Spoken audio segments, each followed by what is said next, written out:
Tunde stepped into his home, smiling at his wife, Ifeoma.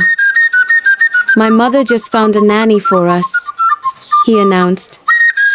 "Really?" Ifeoma clapped her hands excitedly.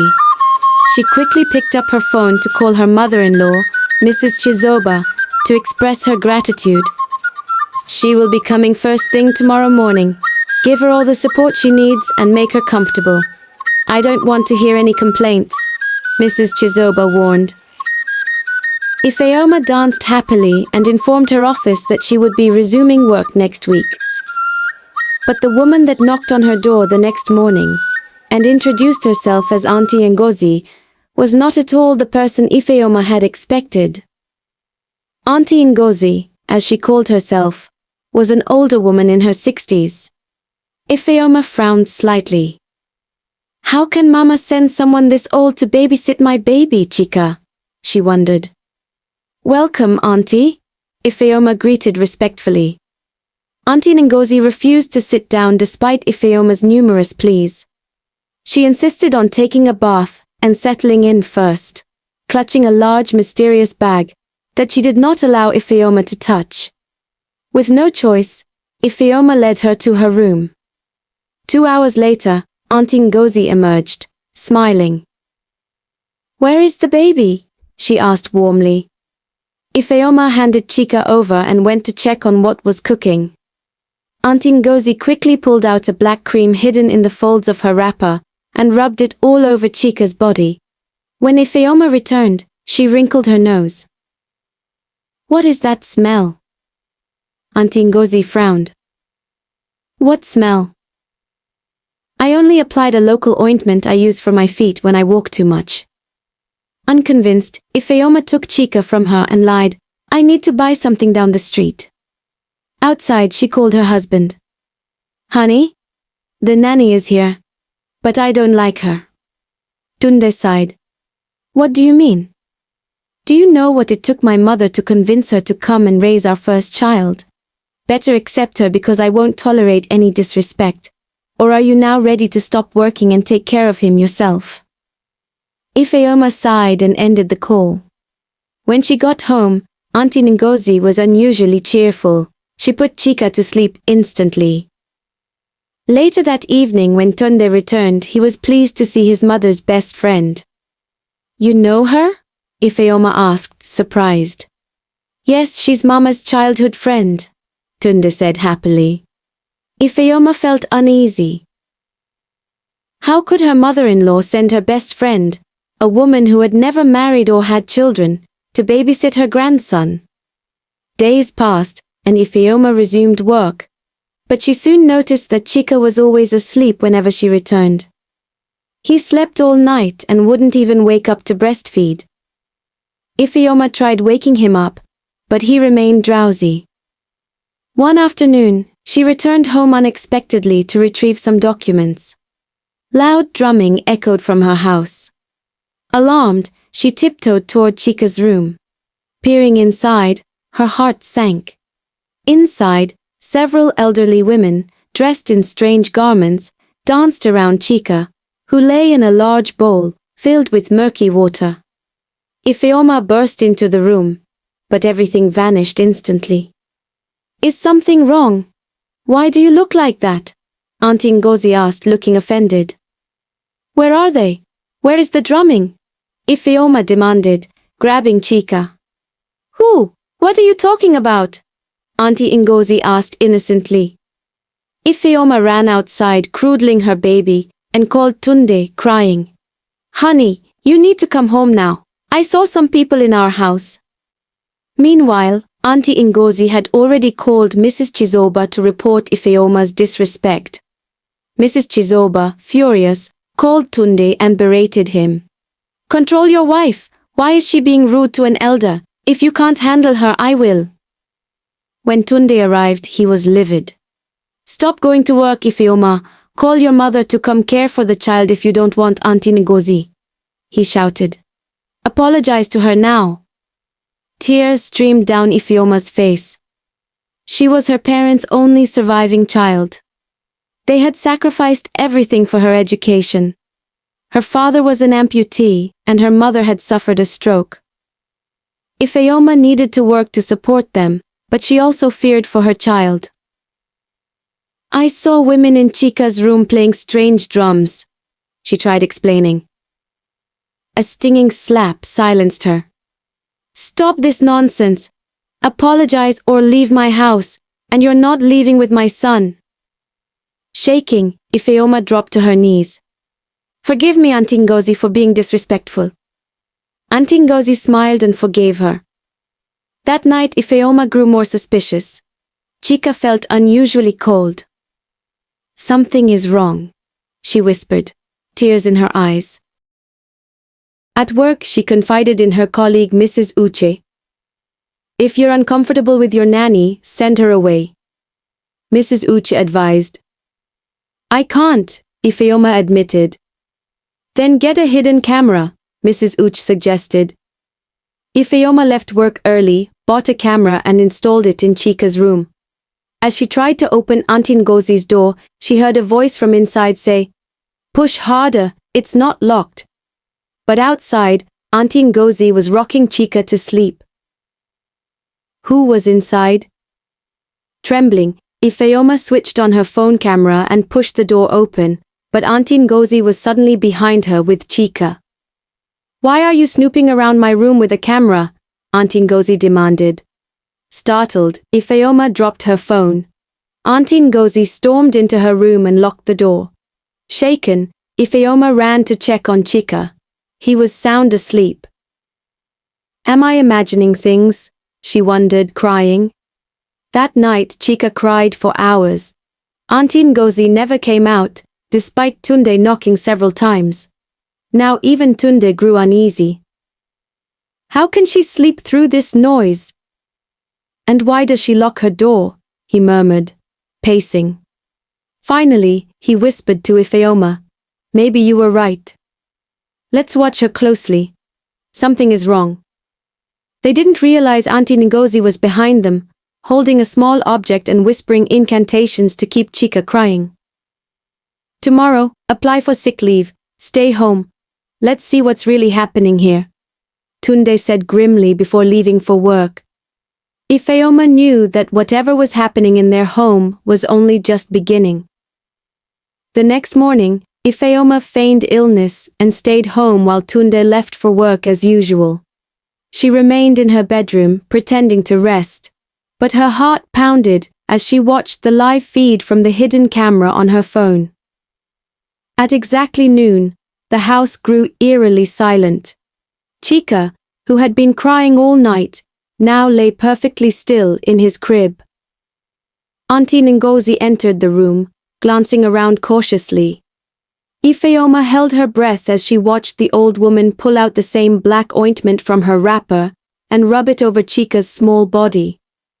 Then, something horrifying happened. Chika's chest barely moved, his breathing slowing unnaturally. Auntie Ngozi began whispering incantations under her breath, her voice deep and guttural, nothing like the sweet elderly woman's tone she usually used. She reached into her large mysterious bag and retrieved a small carved wooden doll, placing it beside Chika.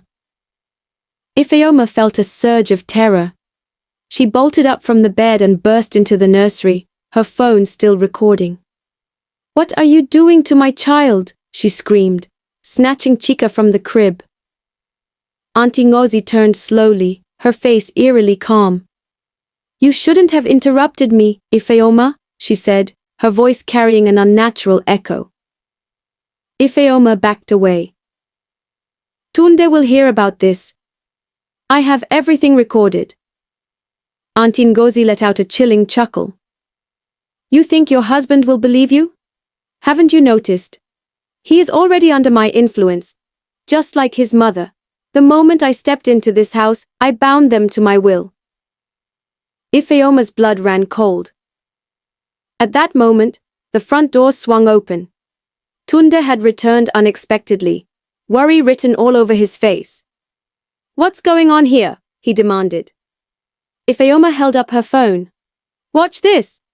She played the video, showing Auntie Ngozi's strange ritual over Chika. Tunde's face paled. His hands clenched into fists as he turned to Auntie Ngozi. "What is this?" he growled. Auntie Ngozi's expression darkened.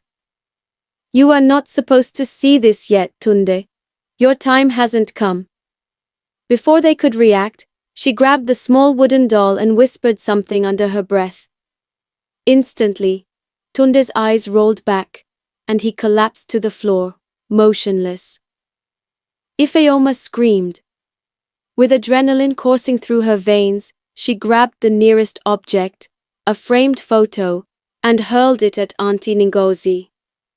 The woman dodged effortlessly, laughing. "You cannot stop what has already begun," she hissed. "Chika belongs to us now." Ifeoma bolted for the front door, cradling her baby tightly. She ran outside screaming for help. A few neighbors peeked through their windows, but no one dared to intervene. Then, a familiar voice called out, "Ifeoma!" It was Mrs. Uche, her colleague. She had come to check on her after noticing she didn't show up to work. "Help me! She's trying to take my baby!" Ifeoma sobbed. Mrs. Uche didn't hesitate. She pulled a small vial from her handbag and sprinkled its contents toward Auntie Ngozi, who had followed Ifeoma outside. The old woman recoiled, shrieking as the liquid touched her skin.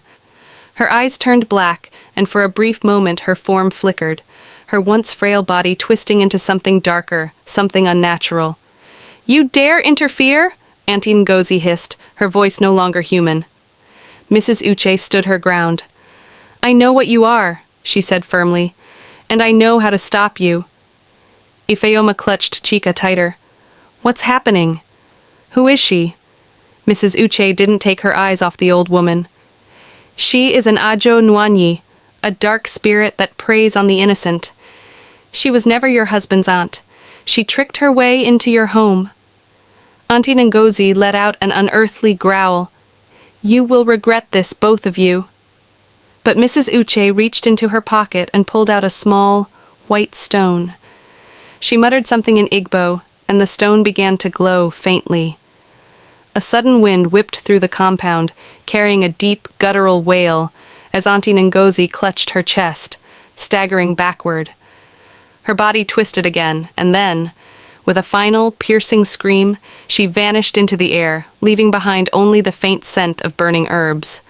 Ifeoma fell to her knees, sobbing with relief. Tunde groaned from the doorway, slowly regaining consciousness. "What happened?" Mrs. Uche helped him up. "You were under her spell, but it's over now." Tunde turned to Ifeoma, guilt written all over his face. "I should have believed you." She hugged him tightly. "We're safe now. That's what matters." As they stood there, the wind settled, and a strange peace filled the air. But deep in the shadows, unseen eyes still watched. The Ajo Nwanyi was gone. For now. That night, Ifeoma barely slept.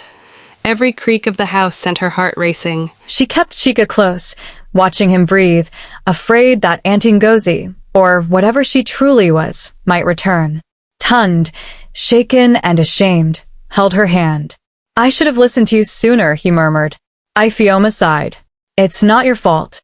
She had everyone under her spell, even your mother." At the mention of his mother, Tund stiffened. "We need to check on her." They left Chika with Mrs. Uche, who insisted she knew how to keep him protected, and rushed to Mama Tund's house. The moment they arrived, dread settled in Ifeoma's stomach. The house was too quiet. The front door was slightly ajar. "Mama?" Tund called, stepping inside. No answer. They hurried to her bedroom and found her lying on the bed, eyes wide open but unblinking. Her skin was pale, and her breathing was shallow. Ifeoma gasped. "She's still under the spell." Tund knelt beside her, shaking her gently. "Mama, wake up." She didn't respond. But as Ifeoma looked closer, she noticed something small and dark peeking from beneath the pillow. A carved wooden doll. The same kind Auntie Ngozi had placed beside Chika. Ifeoma snatched it up. The moment she did, Mama Tund gasped, her body jerking violently before she collapsed into deep sleep. Tund grabbed Ifeoma's arm. What do we do? Ifeoma swallowed hard. We need help. Mrs. Uche knew what Ngozi was. Maybe she knows how to break the spell completely. But before they could leave, Mama Tund stirred. Her voice was weak, barely above a whisper.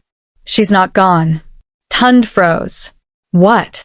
Mama Tund's trembling hand gripped Ifeoma's wrist. Her eyes, now filled with fear, locked onto hers.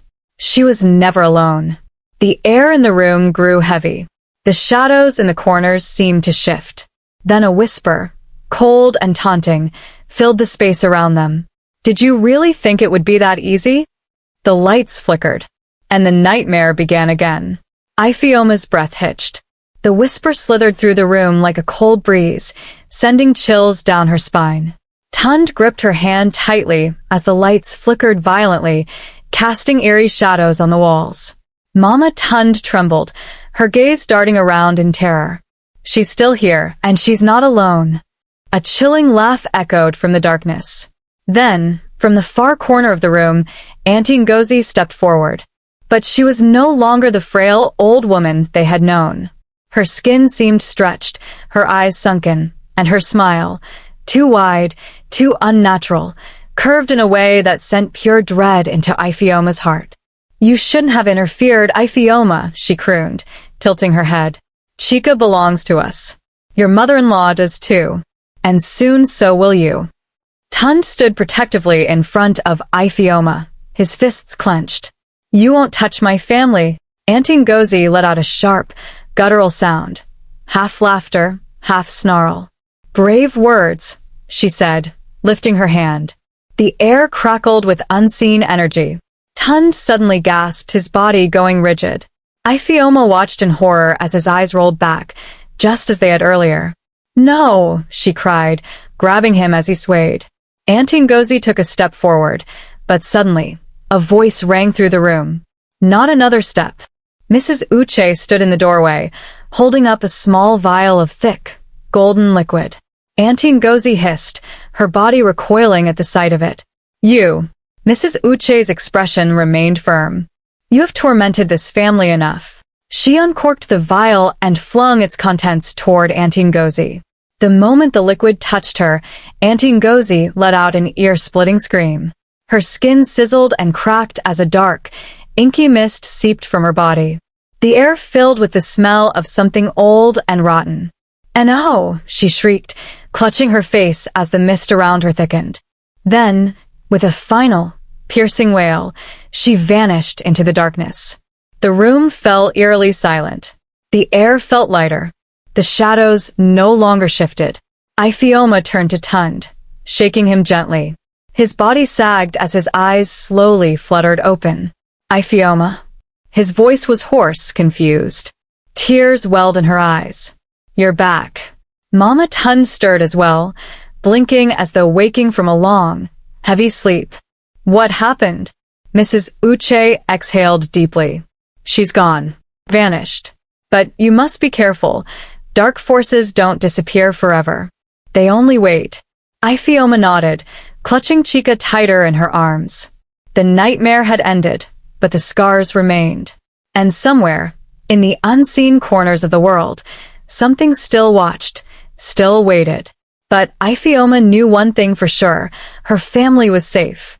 For now. With Auntie Ngozi's presence vanquished, the air inside the house felt lighter, but Ifeoma knew the battle wasn't truly over. The darkness she had brought into their home had left its mark, and Ifeoma was determined to rid her family of it forever. Mrs. Uche, who had helped weaken Auntie Ngozi, knelt beside Mama Tund. She was bound to your family through something. We need to find it and destroy it before she regains power.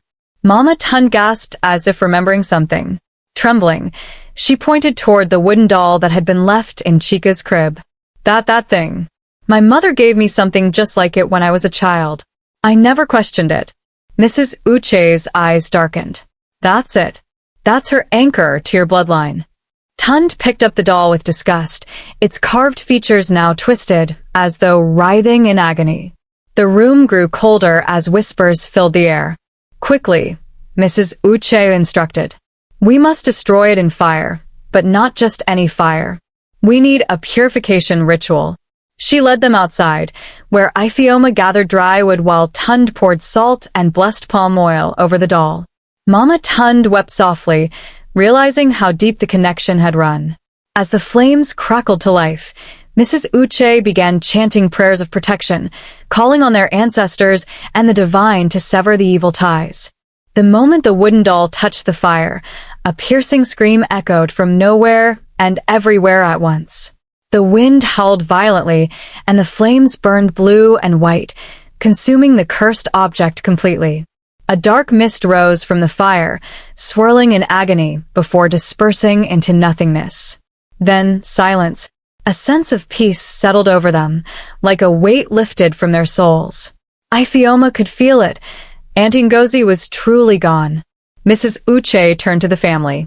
She can never return. But be vigilant. Darkness preys on the weak. Keep your hearts and home filled with light, love, and faith. And never let such a thing take root again. Mama Tund nodded solemnly. We will. That night, for the first time in weeks, Chica slept peacefully. The air in the house was warm and comforting. Ifeoma and Tund held each other close, knowing their family was finally free. Moral of the story. Evil thrives where ignorance and secrecy exist. It is important to question traditions, protect loved ones from harmful influences, and stand firm in the face of darkness. Faith, unity, and courage will always triumph over evil.